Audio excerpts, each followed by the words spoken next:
It's not the insult that makes you angry. It's not the driver who cut you off. It's not the forgotten promise or the spilled coffee. The reason you get angry is because you've chosen to. You've practiced it. You've perfected it. Anger is a habit, and you are an addict. We live in a world that feeds this addiction. A constant drip of outrage, frustration, and disappointment. We're told that our anger is righteous, that it's a tool for change. But is it? Or is it just a fire that consumes the house it's trying to warm? Think about the last time you were truly incandescently angry. What did it solve? What did it build? Now, what did it cost you? Your peace? Your connection with someone? Your health? I want you to do something. Pause for a moment and go to the comments. Describe the feeling of your last bout of anger in a single word. Go on. Do it now. That word you just typed is a key. By the end of this story, you'll understand why. There was once a young man named Kale who carried his anger like a shield. It was heavy, dented, and it kept everyone at a distance, which he believed was the same as keeping him safe. His jaw was always tight, his shoulders braced for a fight that never seemed to come, yet was always happening inside him. He heard tales of an old master who lived atop a mountain, a man who was said to have never known a day of anger. Kale, skeptical but desperate, made the journey. He found the master not in a grand temple, but in a simple garden, tending to a bed of moss. The old man's face was like a placid lake.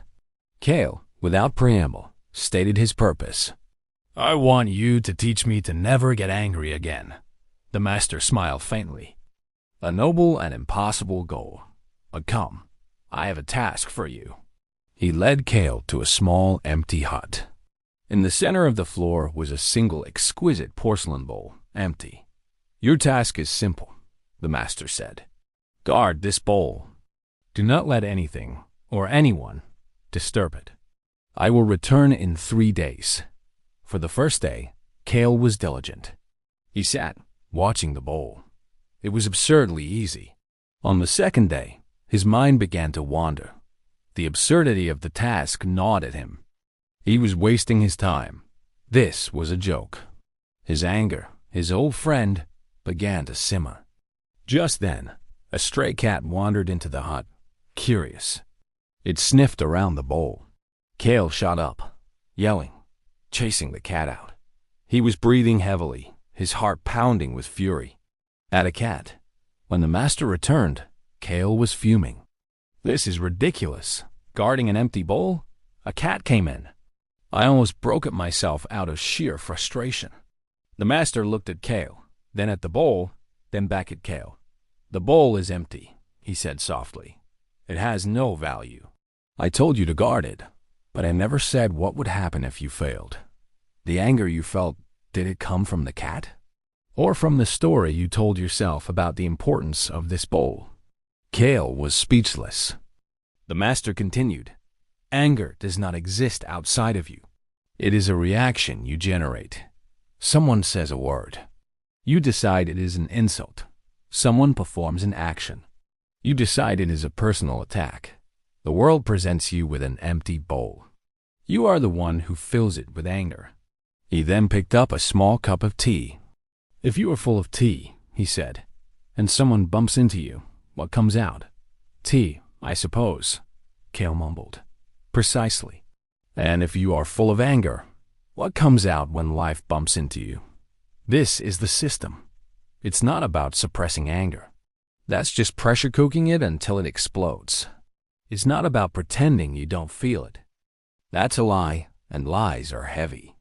It's about changing what you're full of. It's about the slow, deliberate, day-by-day practice of emptying the bowl, of noticing the anger arise, looking at it, acknowledging it as a visitor, and then letting it leave without offering it a seat and a cup of tea. We are sold a different story. The hype is that anger is power, that it's a motivator. Reality is that anger is a lazy emotion. It's a shortcut. It bypasses compassion, understanding, and patience. It's the sledgehammer you use when you can't be bothered to find the key. It gives you the illusion of control while robbing you of any real influence. The calm person in the room is always the most powerful, so you will get angry again. The goal was never to become a placid lake overnight. The goal was to stop believing the anger was you. It's just weather, a storm passing through. You are the sky, not the storm. Now, go back to that word you wrote in the comments. That single word. Look at it. That is the tea in your cup. The question is not how to stop people from bumping into you. That will never happen. The question is, what do you want to be full of?